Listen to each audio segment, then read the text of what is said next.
Welcome back to Just Take Three.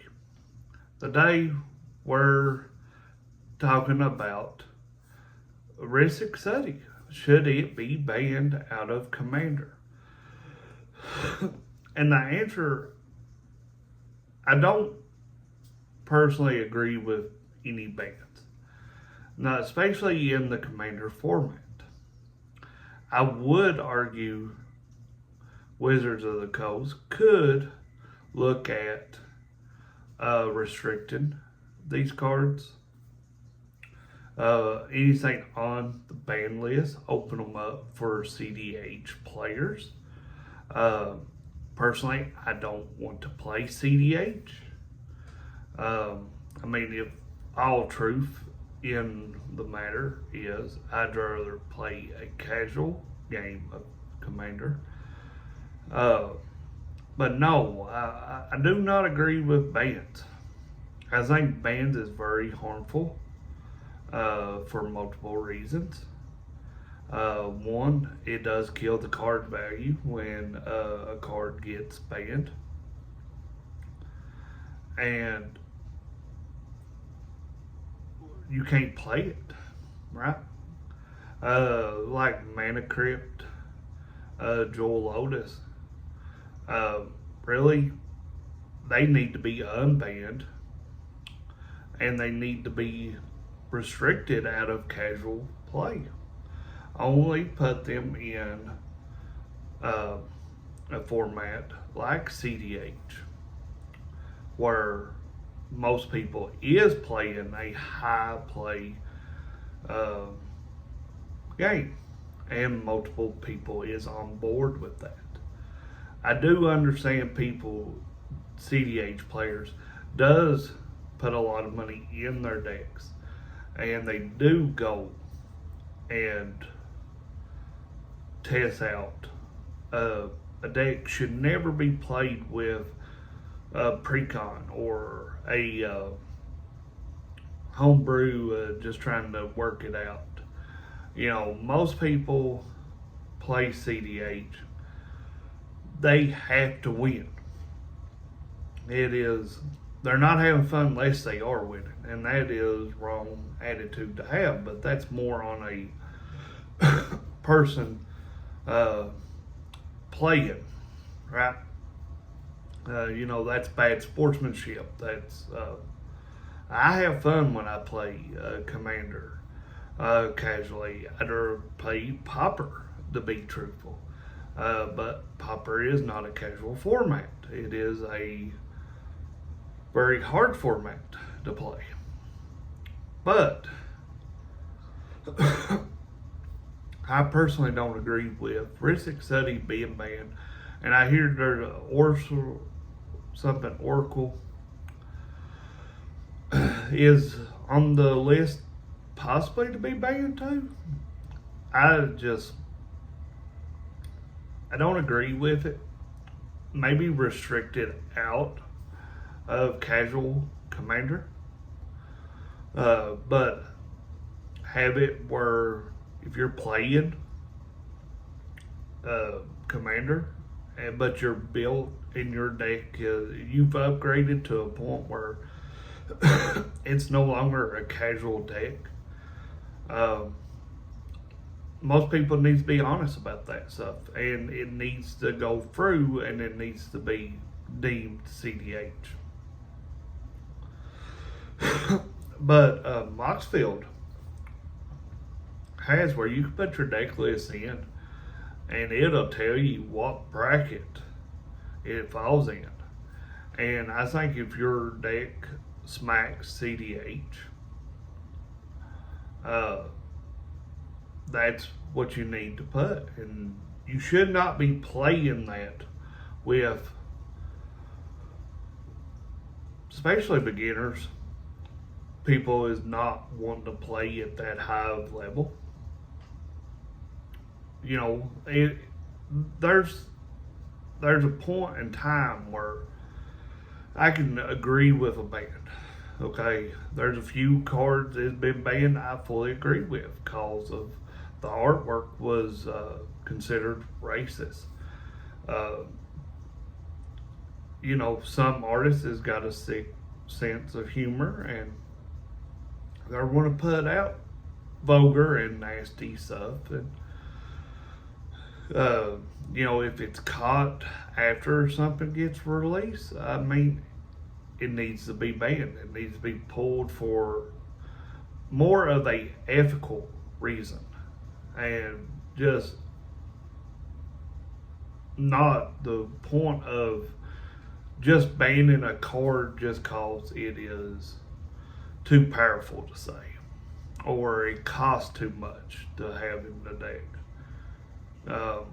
People just want to spend the money they want to spend on this game realistic.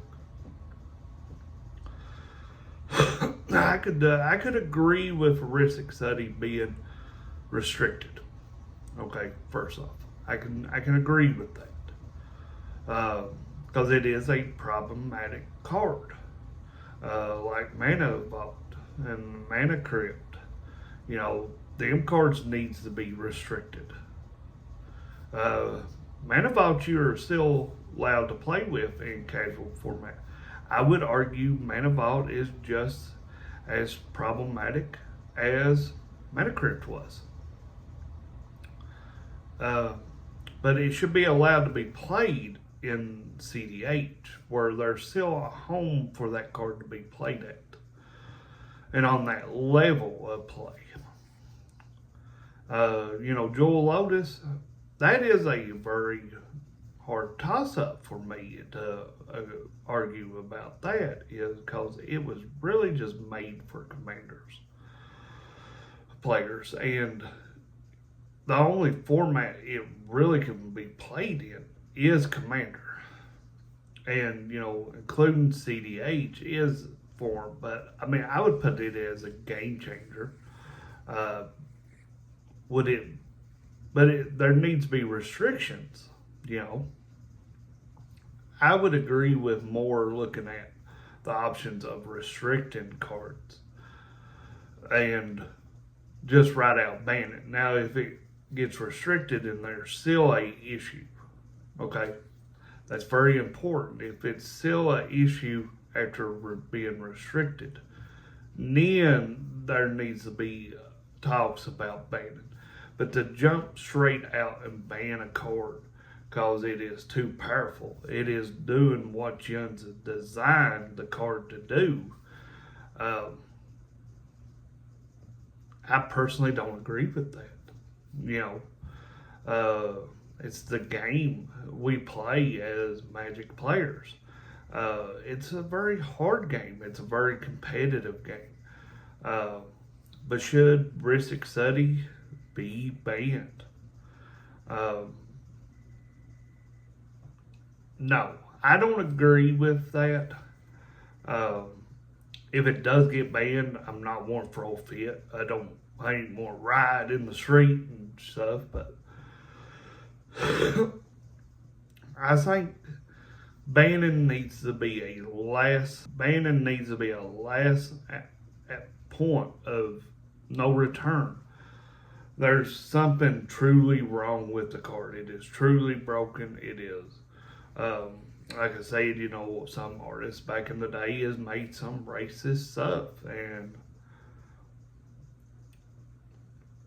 or put demonic stuff on cards. Them cards should be banned for obvious reasons and not restricted. But just to say, hey, this card is valued $100, $200, we're just gonna go ahead and ban it. I don't personally agree with that. But again, I would look more at restrictions. And if you agree with this video, tag people. Let's get this video out there. If you made it this far, you're listening, and you were maybe agreeing with a quarter of what I say. But just to write out ban a card, no, even restricting the card would cut the value. It would actually hurt it too, but it would kill the value of the card. What I'm trying to say. But is a risk because like a $20, $30 card. I mean, that's a lot of money. Let's be truthful. $20, $30 for one card is a lot. You know, there might be some versions worth more than that, but the ones I've looked at in the past has been around $25 to $30, and just for one card going in 90% of blue decks, that's a lot of money, really. You know, if you really think about it. And I have seen some up to 50 and 70. So I mean, price is kind of all over the board, but I wouldn't just right out ban a card. I don't agree with that. Maybe restrict them. You know, even we can argue with standard, like the whole VV topic right now is it's about to get banned out of standard because it is problematic. I don't agree with that. Maybe restrict the number of copies is allowed in that deck. You know, because standard is not a commander format. It's I think more restrictions need to go in place. And if it's still a issue, 6 months, you know, put a timeline. Put it on like a probation period. You know, you can correct it. If it's still a problem, you know, needs to look at that. But just ban it cause people's whining and crying cause they're not getting their way during a game of Magic. I just, you know, maybe Magic is not their game. Magic is a competitive game. It is a very high-end level game. And you need to be able to move forward and take your licks, learn more. I learn every time I sit down and play Magic. If it's Pauper, if it's Commander, I'm constantly seeing new cards. I'm constantly seeing new players. And it's just like, okay, this person took that approach a lot different than I would. And I like how they done it better. You know, so you need to come into any TCG. I don't care if it's Magic, Flesh and Blood, Pokemon, Yu-Gi-Oh, whatever it is. At the end of the day, you have to look at these card games as there's multiple ways to play them. First off, not everybody's want to read and interpret the card the same way. Not everybody. It is physically impossible. I make bad decisions because I misread a card. Or I didn't understand how the card worked. Okay? So, there's other options. But just jumping out, banning a card to say you won't fix the issue, that don't fix nothing. But restricting it in higher level players, like CDH is, that might be more of a ticket to do, and just don't ban. You know, this is Just Take 3. This is my thoughts on this topic. I'm going to start doing quite a few more of these videos. If you like these style of videos, like, share, and comment. First off, always comment on the video. Okay? Always. Because that lets me know you're watching it and you're liking this type of videos. Like I said, this is Just Take 3. Thoughts on Rissick City. Catch you on the next one.